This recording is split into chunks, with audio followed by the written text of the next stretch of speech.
Welcome students. Today our topic is ribosome for BSc Part 1 students. Ribosome में हम सबसे पहले देखेंगे कि इसका स्ट्रक्चर कैसा है। ये राइबोसोम प्राणी और पेड़ पौधों पादप कोशिकाओं में सर्वाधिक रूप से पाए जाते हैं। यूकैरियोटिक कोशिकाओं के अतिरिक्त ये प्रोकैरियोटिक सेल्स में भी पाए जाते हैं और ये झिल्ली रहित होते हैं।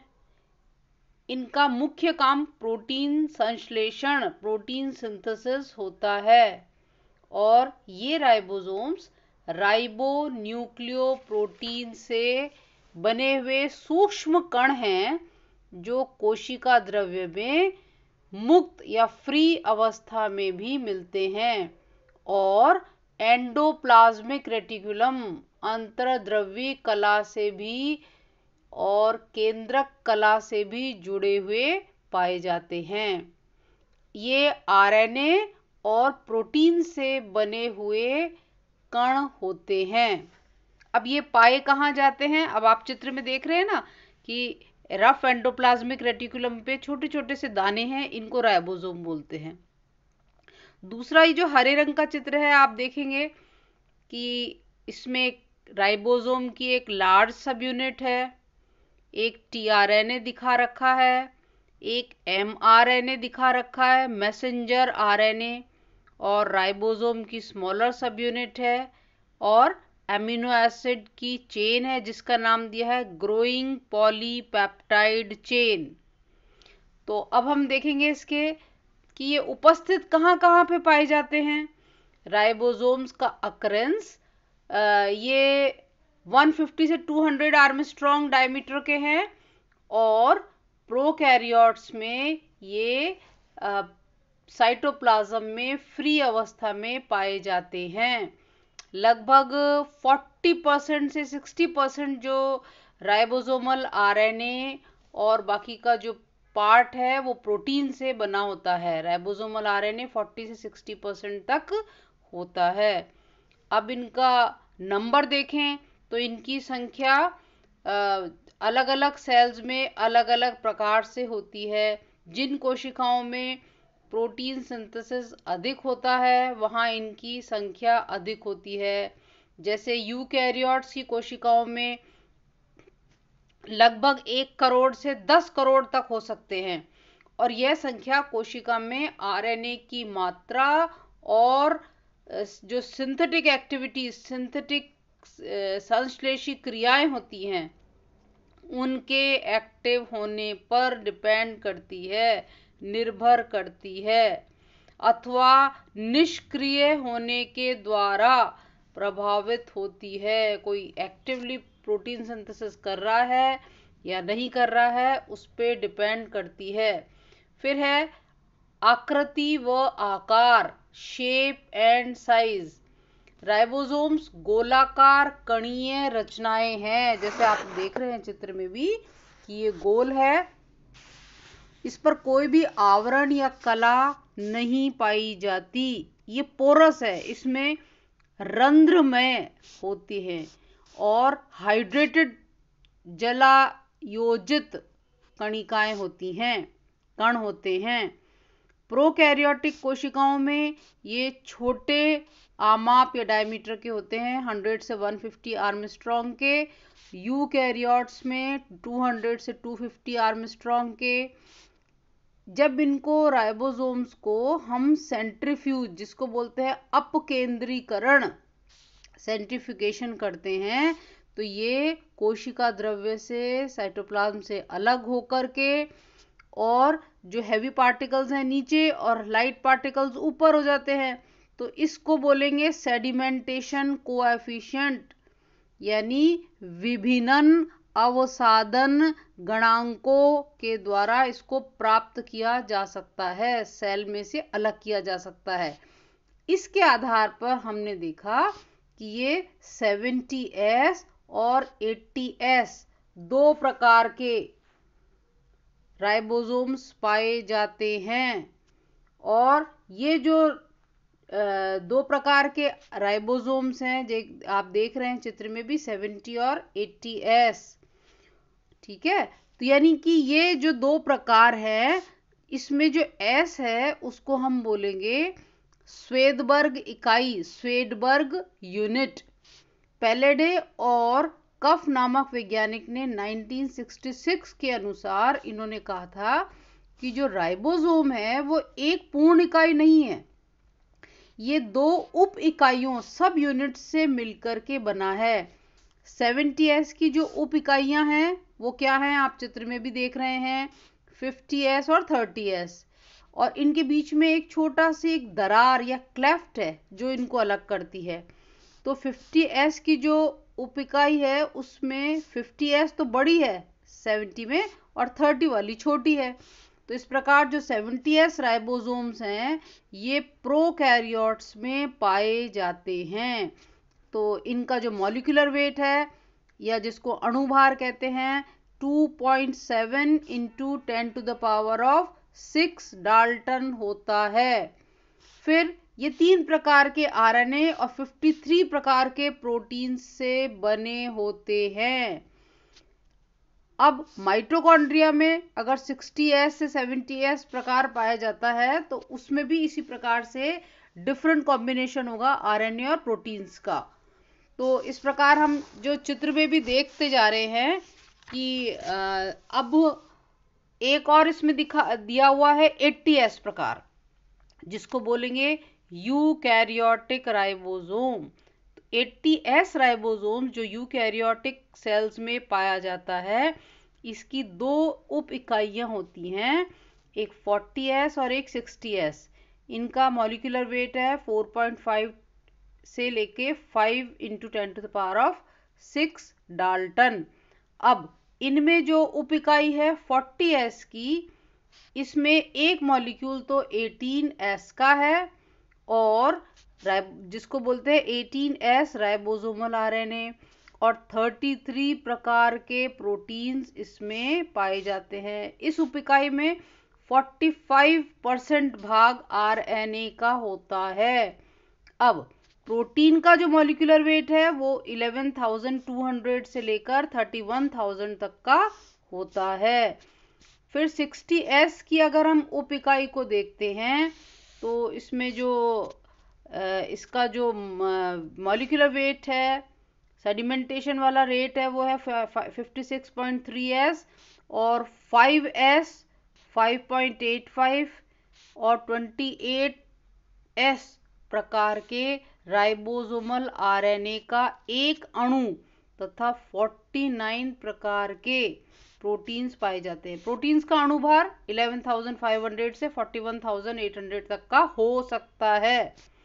तो आरएनए की जो उप इकाई है उसका 59.4% जो भाग है वो होता है। इस प्रकार आरएनए और प्रोटीन इनका रेशियो 1:1 का होता है, जबकि जो प्रोकैरियोट्स में हमने देखा था कि देख रहे हैं हम, इनका जो रेशियो है वो 2:1 का होता है।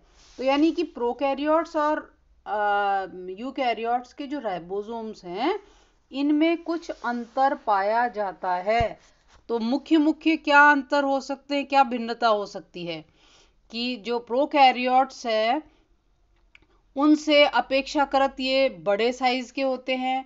इनमें प्रोटीन्स 53 से अधिक यानी 70 से 80 प्रकार के पाए जाते हैं। इनमें 3 के स्थान पर 4 प्रकार के आरएनए पाए जाते हैं।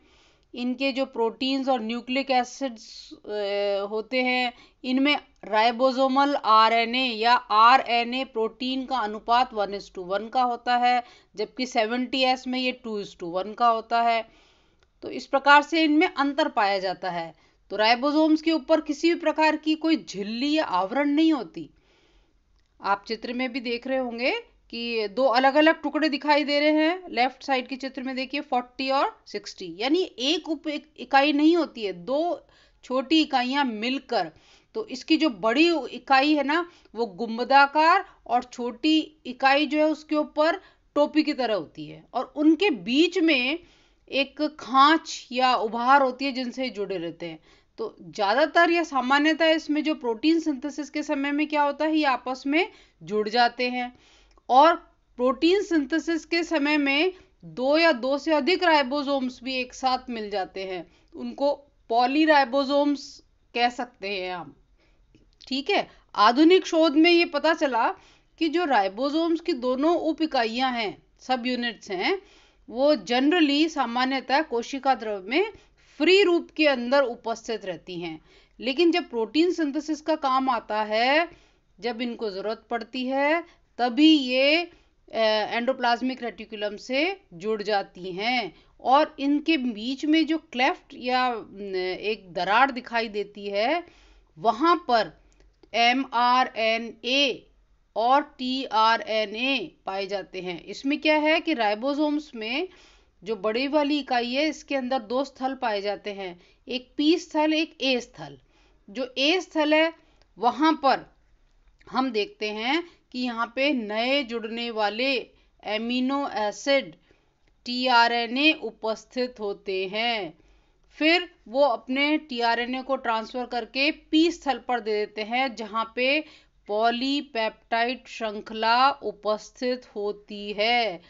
तो इस प्रकार हम देखते हैं कि राइबोसोम्स की जो दोनों इकाइयां हैं, वो जब तक नहीं जुड़ती तब तक प्रोटीन सिंथेसिस के लिए वो एक साथ नहीं आते हैं।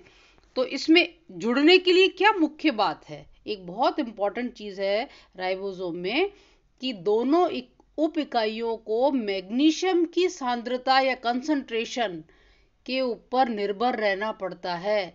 अगर मैग्नीशियम की कंसंट्रेशन कम है तो दोनों इकाइयां अलग अलग रहेंगी, और अलग अलग रहने पर प्रोटीन सिंथेसिस संभव नहीं हो पाएगा। तो एक आदर्श मैग्नीशियम की जो कंसंट्रेशन है, उसी पर इकाइयां मिलकर एक डाइमर बनाती हैं, और इसके कम होने पर, चित्र में भी आप देख रहे हो, ये अलग हो जाती हैं, वियोजित हो जाती हैं।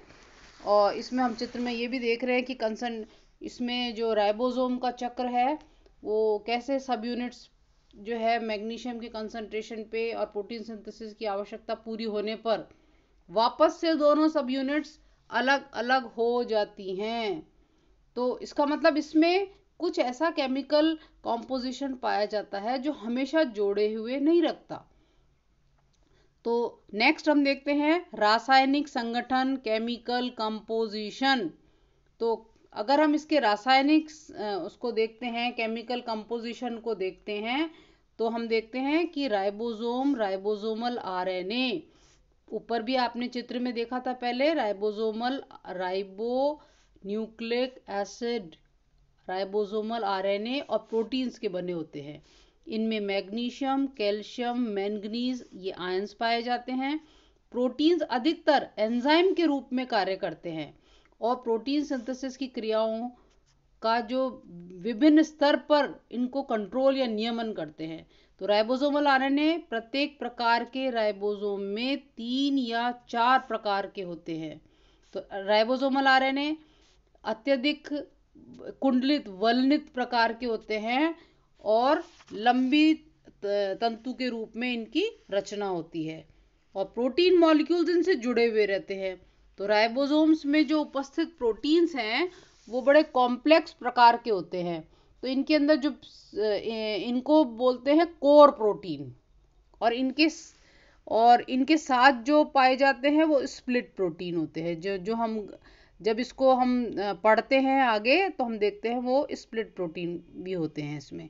ये विभिन्न प्रकार के जो प्रोटीन्स हैं, ये राइबोसोम से पाए जाने वाले कुछ प्रोटीन्स तो एंजाइम के रूप में एक्टिव होते हैं, और कुछ जो है प्रोटीन वो सिंथेसिस की जो क्रिया होती है उसको स्टार्ट करने में, आरंभन में, प्रोटीन्स जैसे F1, F2, F3, आपने प्रोटीन सिंथेसिस छोटी क्लासेस में पढ़ा होगा, तो उसमें ये नाम आए थे F1, F2, F3। ये जब प्रोटीन सिंथेसिस स्टार्ट करते हैं तब इन प्रोटीन्स की आवश्यकता पड़ती है। इनको इनिशिएशन प्रोटीन भी कहते हैं। तो ये भी इसी के अंदर मौजूद रहते हैं। इसी प्रकार जो जी और टीएस कारक राइबोसोम्स के जो मैसेंजर आरएनए पर जो ट्रांसफर करते हैं, स्थानांतरण करते हैं, उसको ट्रांसलोकेशन करते हैं, वो प्रकार के एंजाइम्स भी इसमें मौजूद रहते हैं।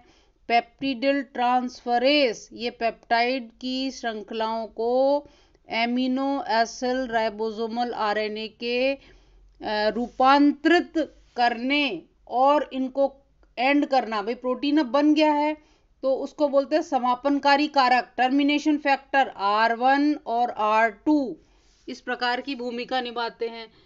फिर इस प्रकार से बहुत सारी प्रकार के प्रोटीन्स हैं जो प्रोटीन सिंथेसिस के समय भी काम में आते हैं।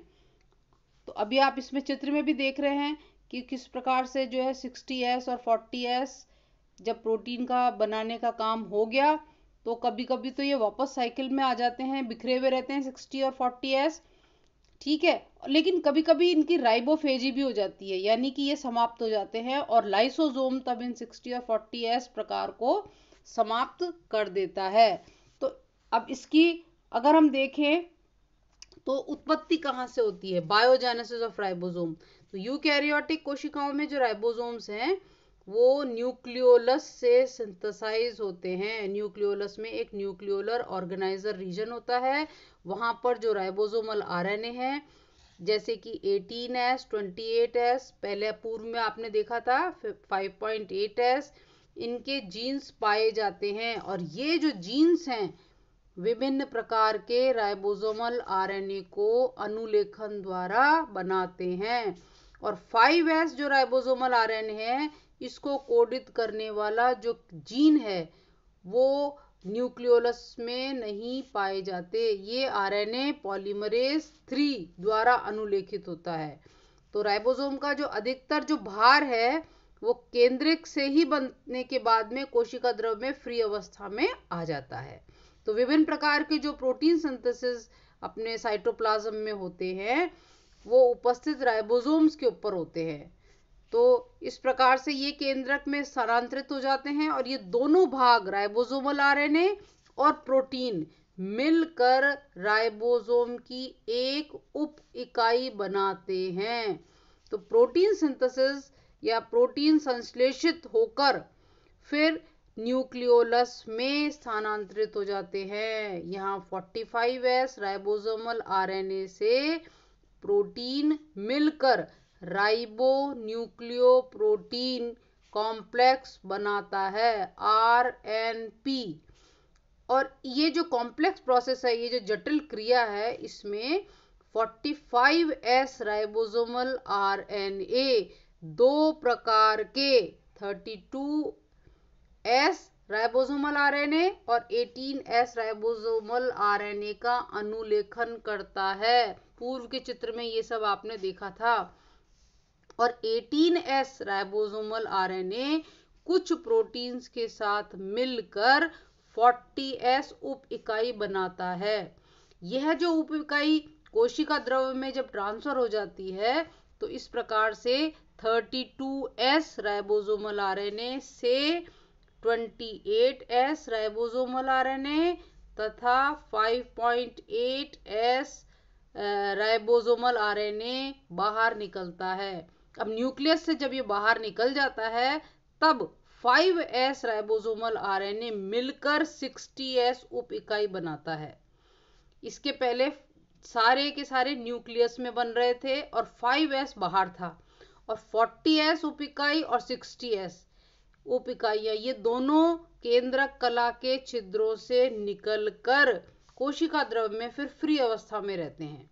और कोशिका द्रव में ये साइटोप्लाज्म में 60 और 40S उप इकाइयां मिलकर यूकैरियोटिक राइबोसोम बनाती हैं। तो प्रोटीन सिंथेसिस के समय में ये इस प्रकार से आपने देखो, पूर्व में आपने देखा था, ये जो भी अभी हमने पढ़ा है तो हमने देखा है, ये देखिए इस वाले चित्र में आप देख रहे हैं कि ये इकाइयां जो हमने अभी देखी थी कि 60 और 40S की किस प्रकार से बनी हैं, ठीक है। अब इस प्रकार से हम देखते हैं कि इसका मुख्य काम क्या है, यानी फंक्शन ऑफ राइबोसोम। राइबोसोम्स मुख्य फंक्शन है प्रोटीन संश्लेषण की क्रिया में भाग लेते हैं, और दो या अधिक राइबोसोम एक साथ मैसेंजर आरएनए पर जुड़कर पॉलीराइबोसोम्स भी बनाते हैं और एक सांचे की तरह काम करते हैं, जहाँ पे प्रोटीन सिंथेसिस के जो अनेक घटक हैं वो आपस में जुड़ जाते हैं। जैसे टीआरएनए एमिनो एसिड की जो जटिल वो है उसको एमिनो एसिड को लेके आता है साइटोप्लाज्म में से, और मैसेंजर आरएनए पे जो कोड है उस कोड को ये पढ़ता है और फिर प्रोटीन बनाता है। इस प्रकार हम देखते हैं, अभी चित्र में भी देख रहे हैं कि राइबोसोम्स की टीआरएनए दिखाई दे रहा है, नीचे मैसेंजर आरएनए, और राइबोसोम की स्मॉल यूनिट है और बड़ी यूनिट है। बड़ी यूनिट के ऊपर हम देखते हैं कि नए नए अमीनो एसिड जो ये कोडिंग द्वारा मैसेज रीड करता है वो टीआरएनए लेके आता है अमीनो एसिड साइटोप्लाज्म से, और प्रोटीन सिंथेसिस की क्रिया होती है जो आप अगले चैप्टर में पढ़ेंगे अबाउट प्रोटीन सिंथेसिस। थैंक्स।